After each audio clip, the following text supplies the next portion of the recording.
Teman-teman sekalian, a'udzubillahi minasyaitonirrajim. Bismillahirrahmanirrahim. Hadza bayanul linnas wa hudaw wa mau'izatul lil muttaqin. Ayat ini ketika saya mentadabburinya lumayan mengurut banyak kesadaran. Mengurut tuh merapihkan ya, mengingatkan beberapa hal yang harus saya sadari. Hadza bayanul linnas. Ini adalah penjelasan bagi manusia. Wa hudaw wa mau'izatul lil muttaqin. Namun dia merupakan hidayah, petunjuk, juga arahan, pepatah bagi orang-orang yang bertakwa. Teman-teman, ayat ini mengingatkan bahwa semua yang sudah disampaikan, bisa yang dimaksud hadza, ini, itu ya. Ini, hadza, ini, yang dimaksud Al-Quran, bisa yang dimaksudkan. Al-Quran secara keseluruhan. Tapi bisa juga beberapa hal, nilai-nilai penting yang disampaikan beberapa ayat sebelum ayat ini. Ini bagi manusia secara umum bisa menjadi penjelasan. Penjelasan. Namun untuk orang yang bertakwa tidak boleh sekedar menjadi penjelasan. Teman-teman, kalau penjelasan targetnya untuk bisa membedakan mana yang putih, mana hitam, mana kanan, mana kiri. Itu penjelasan fungsinya. Dan Al-Quran itu atau beberapa penjelasan penting di ayat-ayat sebelum ayat 138 ini, bagi kita orang-orang beriman tidak boleh sekedar menjadi penjelasan, tidak boleh sekedar menjadi ilmu, tapi benar-benar harus menjadi hidayah, huda, petunjuk arah yang akan menentukan langkah-langkah kita, keputusan kita, dan laju perjuangan kita. Wa mau'izah, dan tuntunan lembut sempurna. Huda dengan mau'izah itu bisa dalam arti harfiah sama, tapi mau'izah itu lebih dalam, yang mestinya benar-benar dirasakan, didapatkan oleh orang-orang yang bertakwa. Mungkin catatan pertamanya, teman-teman, bagi kita yang ingin menjadi orang yang bertakwa, sudahkah Al-Quran itu benar-benar menjadi hidayah bagi kita, menjadi tuntunan hakiki dalam kehidupan kita? Itu secara keumuman Al-Quran.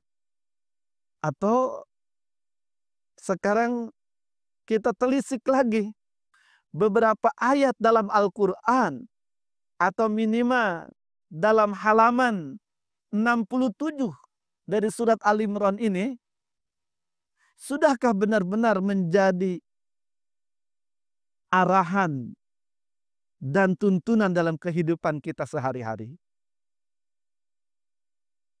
Maka kalau belum, bisa juga belum itu belum menjadi kenyataan, belum ngeh juga. Apa? Naon atuh? Ya.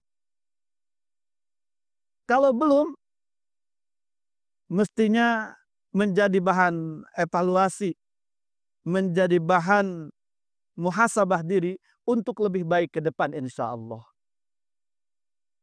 Karena kalau tidak, dan tidak diusahakan kemudian, kalimat wa hudaw wa mau'izatul lil muttaqin artinya bisa mengeluarkan orang yang belum mendapati hal-hal penting ini, penjelasan ini, atau Al-Quran secara keseluruhan sebagai hidayah dan tuntunan hakiki bagi kehidupan, bisa jadi membuat kita na'udzubillah terkeluarkan dari kategori orang-orang yang bertakwa.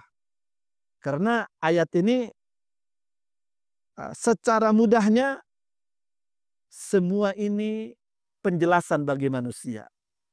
Namun bagi orang-orang yang bertakwa harus nyata menjadi hidayah, menjadi tuntunan dalam kehidupan.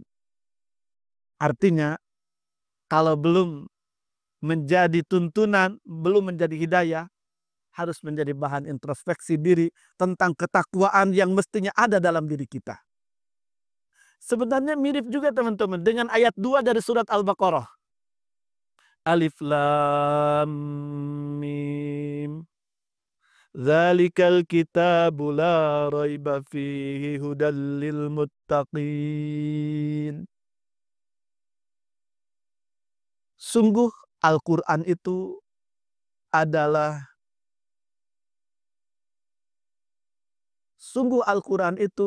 tidak diragukan.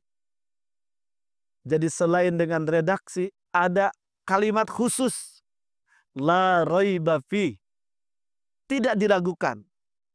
Jadi menerjemahkan yang kuat supaya menjadi pengingat, sungguh Al-Quran itu tidak diragukan. Di dalamnya didapat hidayah bagi orang-orang yang bertakwa. Artinya, teman-teman, ini bukan untuk menghakimi orang ya, bukan untuk menilai orang, tapi untuk jadi bahan evaluasi diri kita yang sedang belajar tazkiyatun nafas, yang sedang belajar mensucikan diri.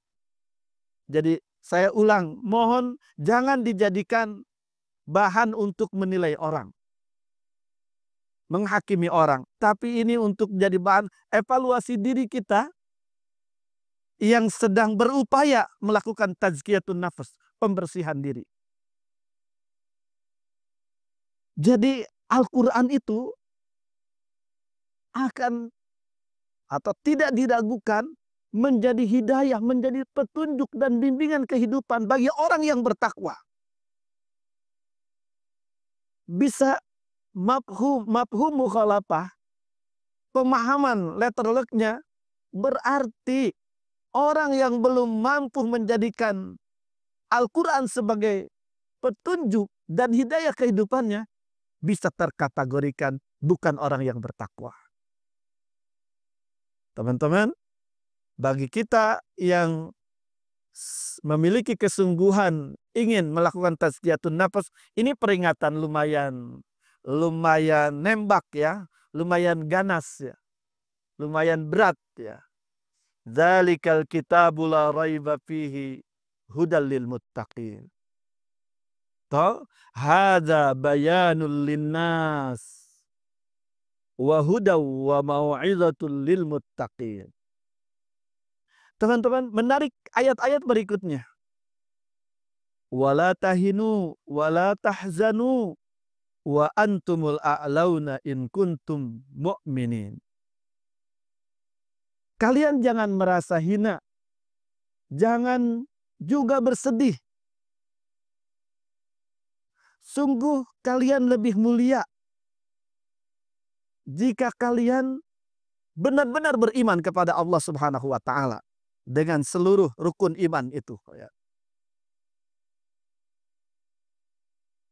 Bisa jadi ini sapaan penghibur untuk orang-orang bertakwa yang terkena huda dan mau'idhah dengan ayat di atasnya, yang teringatkan dengan ayat tadi.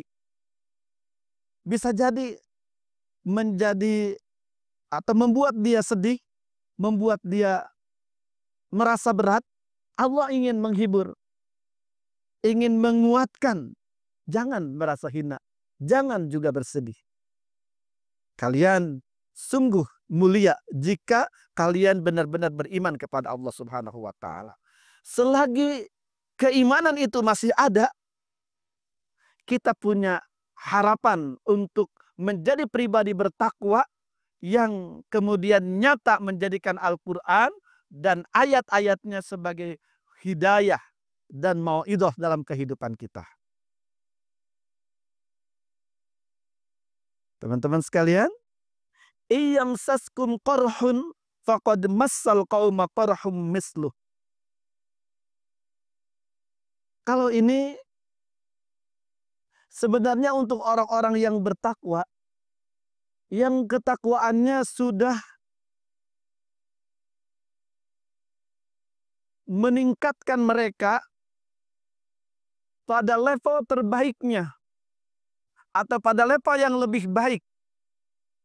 Jadi orang bertakwa itu, teman-teman, kenapa harus menjadikan Al-Quran itu benar-benar bacaannya yang juga dia pahami, yang juga dia amalkan dalam kehidupan? Al-Quran itu harus menjadi nilai maknawiyahnya, kekuatan dirinya, rahasia kemuliaannya. Karena orang-orang yang bertakwa itu punya kesadaran, hidupnya itu bukan sekedar harus menjadi orang baik, bukan sekedar harus menjadi orang solih, tapi dia harus berpengaruh kebaikan, kesolehan bagi lingkungannya. Malah yang sering saya ulang ya, targetan kita berpengaruh kesolehan itu dari mulai diri kita, keluarga kita, tetangga dan masyarakat kita, negara kita, hingga dunia yang kita tinggal di atasnya. Itu yang mestinya ada dalam benak orang beriman yang terbentuk menjadi pribadi yang bertakwa. Dan itu juga yang selalu ada menjadi karakter orang-orang beriman dari masa ke masa, dari mulai Rasulullah SAW, sahabatnya hingga hari ini. Orang yang senantiasa berjuang untuk menghadirkan kebaikan, kemanfaatan untuk masyarakatnya, untuk lingkungannya. Nah, ayat terakhir, ayat 140 ini juga memberikan hiburan kedua setelah ayat 139. Ketika itu sudah ada dalam perjuangan hari-hari kalian, kalian merasakan lelah, merasakan pahit, berat dalam perjuangan, menebarkan kebaikan, apalagi kalau sudah levelnya negara, teman-teman, memperbaiki negara, memperbaiki pemerintahan. Rasulullah SAW dulu, padahal 40 tahun pertama usia beliau, orang-orang Arab sepakat menggelari beliau Al-Amin, orang yang terpercaya, mencintainya, dekat dengannya. Kalau mau pergi ke luar negeri, orang-orang menitipkan hartanya kepada Rasulullah. Belum jadi nabi ya, kepada anak muda bernama Muhammad SAW itu. Tapi sejak beliau berupaya menyampaikan nilai-nilai kebaikan itu kepada umat, kepada masyarakat, dan targetnya kota atau negara yang berperadaban, lain sikap mereka. Makanya di surat Al-Ma'arij ada ayat, wa ma naqamu minhum illa ayyuminu billahil azizil hamid. Cukup keimanan itu, tentunya keimanan kepada Allah yang maha agung, maha terpuji, yang sudah menggerakkan orang beriman menjadi bekerja untuk kebaikan orang lain, akan menjadi alasan orang-orang di sekitarnya berbuat nista, berbuat aniaya, mencelakai. Teman-teman, Rasulullah SAW itu bukan hanya dihentikan upaya dakwahnya, tapi diancam kehidupannya juga. Beberapa kali rencana dan upaya pembunuhan terhadap beliau. Dan beliau kalau dulu terkenal sebagai Al-Amin, setelah menjadi nabi, setelah menjadi rasul, banyak di antara mereka yang menuding la sahirun, la majnunun, tukang sihir, orang gila, orang pemecah belah antar keluarga. Luar biasa. Padahal semua itu tidak pernah menjadi sifat Rasulullah SAW. Tapi ditudingkan. Nah, ayat 140 ini, bagi kalian yang keimanannya sudah mampu menaikkan level kalian, Bukan sekedar menjadi pribadi yang soleh, yang sholat, yang baik, tapi juga berupaya berpengaruh kebaikan bagi lingkungannya, pasti akan disapa, akan disergap kesulitan, akan disapa, disergap ujian. Makanya kata Allah, in yamsaskum qarhun faqad massal qauma qarhum misluh. Jika kalian dalam perjuangan menebarkan kebaikan itu merasakan banyak kesulitan, kelelahan, kepayahan, ketahuilah mereka orang-orang yang berupaya membangun keburukan pun, membangun kerusakan, mereka juga merasakan kelelahan. Namun tentunya kalian harus merasakan, menyadari kelelahan kalian beda dengan kelelahan mereka. Karena kalian berharap Allah Subhanahu wa Ta'ala yang bukan hanya dunia fana, tapi juga akhirat kekal abadi hingga surga. Teman-teman sekalian, lihat lanjutannya luar biasa. Wa tilkal ayyamu nudawiluha bainan nas. Hari-hari itu, kata Allah, aku pergilirkan antara manusia. Ini hiburan untuk orang-orang beriman yang tadi. Hari-hari itu aku pergilirkan antara manusia. Jika kalian hari ini merasa orang-orang zalim yang tidak suka kebaikan itu berkuasa, memimpin atau mendominasi, Allah berjanji untuk mempergilirkan, bahkan berjanji untuk mewariskan bumi itu, kekuasaan itu untuk orang-orang beriman hakiki. Wa tilkal ayyamu nudawiluha bainan nas. Itu teman-teman. Ini wah luar biasa. Janji Allah, hiburan Allah Subhanahu wa Ta'ala untuk kita. Kemudian lihat berikutnya. Waliya'lamallahu alladhina amanu wa yattakhidha minkum syuhada. Dan kenyataan itu, kenyataan sulitnya perjuangan keimanan, perjuangan menjadikan kebaikan itu memimpin, mendominasi dalam kehidupan umat, masyarakat. Selain memang itu cara Allah untuk mempergilirkan kekuasaan di antara manusia-manusia itu, juga agar Allah mengetahui persis siapa orang-orang yang beriman dengan jujur, dan agar Allah bisa menjadikan dari kalian orang-orang beriman yang berjuang itu syuhada, menjadi saksi atau menjadi orang yang gugur, yang mati syahid dalam perjuangan di jalan Allah Subhanahu wa Ta'ala. Dan hiburan terakhir di ayat 140 dari Allah Subhanahu wa Ta'ala bagi orang-orang mukmin yang pejuang. Teman-teman, saya perlu sampaikan ayat ini karena saya sangat optimis di antara kalian anak-anak muda, mahasiswa, ada yang aktif sebagai aktivis dakwah kan? Di kampus, di fakultas, di berbagai lini, di penjuru kampus tercinta kita ini, bahkan bisa jadi memancar upaya-upaya dakwah kalian di luar kampus juga. Saya harus sampaikan ini, hiburan ini, yang terkadang kalian merasa lelah dengan tugas kampus, dengan tugas-tugas kuliah, belum tugas-tugas dakwah. Kemenangan itu janji Allah Subhanahu wa Ta'ala. Dan terakhir tadi, wallahu la yuhibbudz zalimin. Ingat, Allah itu tidak suka dengan orang-orang yang zalim. Jadi pada akhirnya kezaliman itu akan terkalahkan dengan al-haq, dengan atau orang-orang yang zalim itu akan terkalahkan oleh mereka orang-orang beriman yang benar-benar berjuang di jalan Allah Subhanahu wa Ta'ala. Yang ditunggu memang tinggal kesungguhan. Apa yang dilakukan itu didasari oleh keimanan dan sesuai dengan tuntunan. Itu saja. Setelah itu segera Allah akan menghadirkan pertolongannya. Alaisa subhu biqarib. Bukankah waktu subuh itu sudah dekat? Atau di surat As-Saff, nasrum minallah wa fathun qarib. Jadi tinggal kita menyesuaikan perjuangan ini dengan nilai-nilai keimanan yang hakiki. Teman-teman, terakhir silahkan nanti dibaca dan Di pertemuan-pertemuan sebelumnya sudah saya jelaskan sebagian. Yang dimaksud hadza tadi bisa Al-Quran yang dimaksudkan secara keseluruhan. Ya. Bisa juga dimulai dari ayat 133. Wasari'u ila magfiratim mir rabbikum.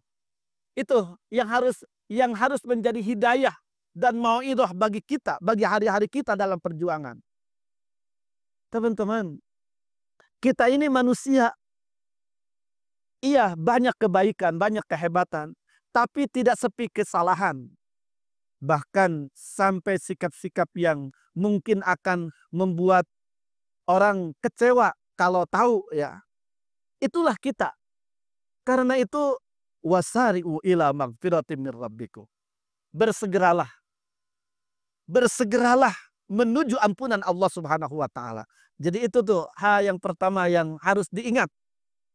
Minimal teman-teman banyak istighfar di hari-hari kita. Apalagi kita sebagai pejuang yang mahasiswa yang juga berupaya memahami Islam dan mengamalkannya, mendakwahkannya. Istighfar itu harus menjadi karakter dan kebiasaan kita. Rasulullah Shallallahu Alaihi Wasallam seorang nabi dan rasul ternyata tidak kurang dari 70 kali istighfar dalam setiap hari. Dalam riwayat lain tidak kurang dari 100 kali. Menggambarkan, menegaskan kita harus lebih banyak dari itu teman-teman. Kita yang bukan nabi, bukan rasul. Kedua, sifat orang yang bertakwa, 3 sifat di ayat 134. Mereka yang senantiasa berinfak baik dalam keadaan mudah ataupun dalam keadaan sulit. Itu yang kemarin saya ingatkan. Ayat ini, kalimat ini mengingatkan kita harus menjadi pengusaha. Jadi dipahaminya bukan sekedar harus infak saja ya. Karena orang yang bisa berinfak itu orang yang banyak harta. Ayat ini meminta kita menjadi pengusaha, banyak harta. Dan saya mencium atau mendapati pesan ini karena ada kalimat fisarra wad darra.